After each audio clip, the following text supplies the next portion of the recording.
Bonjour à tous, bienvenue sur notre chaîne Simama, le Dieu des dieux. Et aujourd'hui, nous méditons sur un point important qui est lié à la position.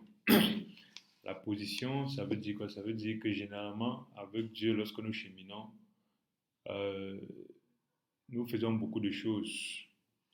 Mais souvent, la stabilité et où est-ce que Dieu veut que nous soyons est souvent très, très importante. Souvent aussi, la position exacte que nous devons prendre est souvent aussi quelque chose de très important. Et pour comprendre ça, nous allons lire Exode 17 à partir du verset 8. À partir du verset 8, il est écrit, Exode 17, il est écrit, les Amalécites vinrent attaquer Israël à Rephidim. Moïse dit à Josué, choisis-nous des guerriers et demain tu iras combattre les Amalécites. Moi, je me tiendrai au sommet de la colline avec le bâton de Dieu à la main. Josué se conforma aux instructions de Moïse, il alla combattre les Amalécites, tandis que Moïse, Aaron et Hur montèrent au sommet de la colline. Et lorsque Moïse levait les mains pour prier, Israël avait l'avantage dans la bataille et lorsqu'il la laissait tomber, Amalek l'emportait. Comme les bras de Moïse se fatiguaient, Aaron et Hur prirent une pierre qu'ils plaçaient sous lui pour le faire asseoir dessus et ils soutinrent les bras chacun d'un côté. Ainsi ses bras tinrent ferme jusqu'au coucher du soleil. Josué remporta la victoire sur les Amalécites à la pointe de l'épée. C'est très important pour nous de comprendre ce texte parce qu'en réalité, ce texte est d'une puissance inégalée.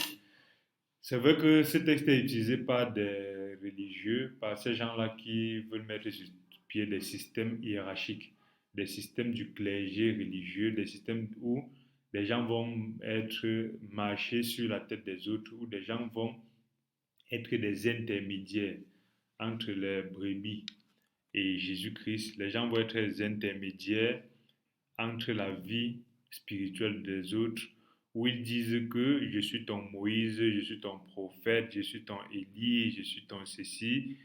Et ils utilisent ce passage-ci pour vraiment faire comprendre aux gens que votre réussite dans la vie chrétienne ne dépend que s'ils ont la main tendue vers vous ou pas.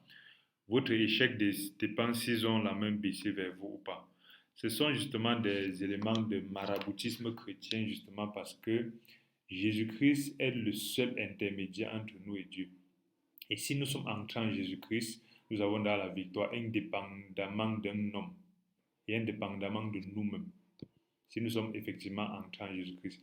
Donc c'est un peu un homme qui va, selon sa main tendue ou baissée, nous rendre plus agréables aux yeux de Dieu.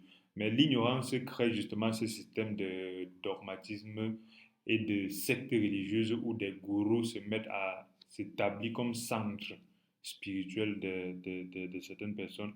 Mais ce n'est pas de cet aspect-là dont nous allons voir aujourd'hui. Notre aspect aujourd'hui, c'est voyons Moïse exactement comme nous-mêmes. Ça veut dire, lorsqu'on regarde Moïse comme nous-mêmes, on se rend compte que dans ce passage-ci, Moïse est face à une bataille. Mais face à cette bataille-là, Dieu l'attend à une certaine position spécifique. Dieu l'attend déjà à un endroit spécifique sur la montagne et à une certaine position. Par Moïse n'est pas au milieu de la bagarre avec les Amalécites. Il n'est pas au milieu du peuple en train de bagarrer parce que Dieu l'attend à une position spécifique au-dessus de la montagne. Et c'est ça qui nous permet de voir que souvent dans certaines situations, nous pensons que le plus important, c'est d'aller au front, alors que Dieu veut que nous puissions prendre du retrait. Dieu veut que nous puissions prendre du retrait, observer la scène de loin et faire certaines choses de façon spécifique qui auront de l'impact dans la bataille où tu n'es pas. Alors c'est ça qui permet justement de comprendre que ici aussi, ce serait intéressant de s'intéresser au cœur de Jésus. Certaines personnes disent que c'est la première fois qu'on parle de Josué ici de façon spécifique, de cette façon-là, parce que en réalité, C'est vrai, Josué, c'est un espion qui a vu différemment. Mais ici, lorsque, face aux Amalécites, Moïse lui dit, toi, va choisir des guerriers, demain tu iras combattre. Josué n'est pas général. Josué n'est pas un expert en guerre. Parce que quand ils sont sortis tous d'Égypte, ils n'étaient pas des experts en guerre. Quand il dit va choisir des hommes, vous voyez, ce n'est pas la capacité et la force de Josué qui importe ici, mais c'est quelque chose d'autre. C'est certains éléments d'autres qui sont importants dans sa victoire ou son échec. Il dit choisis des hommes et moi je me tiendrai au sommet de la colline. Ça veut dire on t'envoie en bataille, mais lui-même qui t'envoie en bataille n'est pas là. Parce que généralement, on se dit, oui, Moïse est à côté de moi, nous allons vaincre. Mais il te dit, va en bataille. Ça veut dire, à un moment donné, tu as besoin d'un niveau de foi où tu n'as pas besoin d'être réconforté parce que tu regardes à côté, tu vois Moïse. Mais tu as besoin d'être réconforté parce que Dieu t'a dit, il est avec toi. Et parce que Moïse t'a dit, où je suis avec toi. Donc, c'est généralement très important pour nous de savoir que nous n'avons pas à regarder autour de nous pour voir les aides pour savoir que Dieu est avec nous. Nous n'avons pas forcément à regarder que tout le monde autour de nous soit d'accord avec nous, soit en train de mener le même combat que nous pour savoir que ce combat est un combat qui va être gagné par Dieu. Généralement, autour de nous-mêmes, les gens s'en foutent de notre combat. Généralement, autour de nous-mêmes, les gens nous déconseillent même ou font tout pour nous mettre les bâtons dans les roues face à certains combats. Mais nous avons besoin d'avoir la foi de Josué. C'est vrai que même s'il regarde, il ne voit pas Moïse, mais il sait que où Moïse est, c'est à une position où Dieu lui garantit à lui, Josué, la victoire. Passons de ce que là, nous passons aussi sur le fait que Moïse qui monte sur la montagne n'étant pas au milieu de la bagarre, c'est quelque chose d'extrêmement important. Dieu veut donc que nous puissions, face à certaines positions, face à certains soucis, prendre une position externe aux soucis, rester là-bas. Et lorsque nous restons là-bas, nous voyons ce qui se passe avec Moïse. Il y a la fatigue. Il y a la fatigue parce que lorsqu'on est là-bas, on regarde le bagarre, on se dit, ça ne se passe pas peut-être comme je voudrais. Mais là, c'est un peu important. Ce qui est important, c'est que nous soyons à la position qui est importante aux yeux de Dieu, premièrement. Et secondairement, c'est que nous ayons les mains tendues vers Dieu. Parce que généralement, la main tendue est plus puissante que d'avoir 1000 épées et d'aller détruire les gens. Nous traversons souvent des situations où, face à l'incompréhension, nous ne comprenons pas pourquoi nous pouvons nous sacrifier autant pour les gens, mais on n'a rien en retour. Nous ne comprenons pas pourquoi nous pouvons vouloir autant faire de bien, mais nous ne recevons que le mal en retour. Nous ne pouvons pas comprendre comment, dans notre sincérité, nous sommes blessés. Nous ne pouvons pas comprendre comment nous accordons notre confiance et on la bafoue. Nous ne pouvons pas comprendre comment nous pouvons autant peut-être ressentir certaines choses, mais que les autres ne ressentent pas aussi la même chose ou les autres aussi s'en foutent de cela. C'est ça qui généralement rend les gens amers.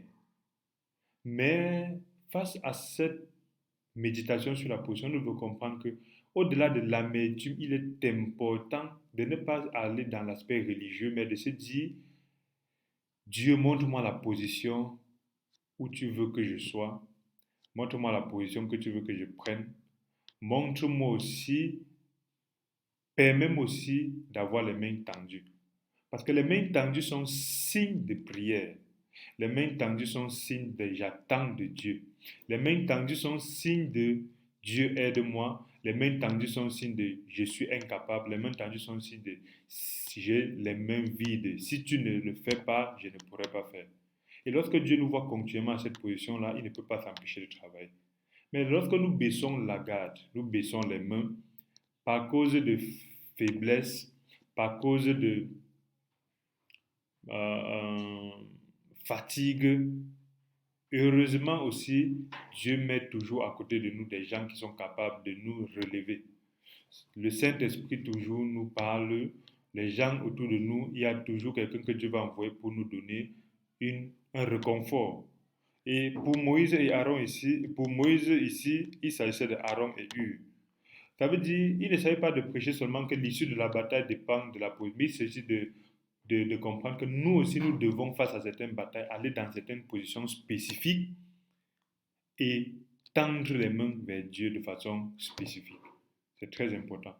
Merci à tous. Merci pour avoir été là. Merci pour cette méditation-là qui n'est que le début. Chacun en regardant justement ce comportement de Moïse, de Hud, d'Aaron, de Josué, pourrait tirer beaucoup et pourrait justement découvrir de plus en plus ce Dieu qui est très grand. N'oubliez pas de vous abonner et de cliquer sur la cloche de notification pour être alerté à chaque nouvelle vidéo. Merci et à bientôt.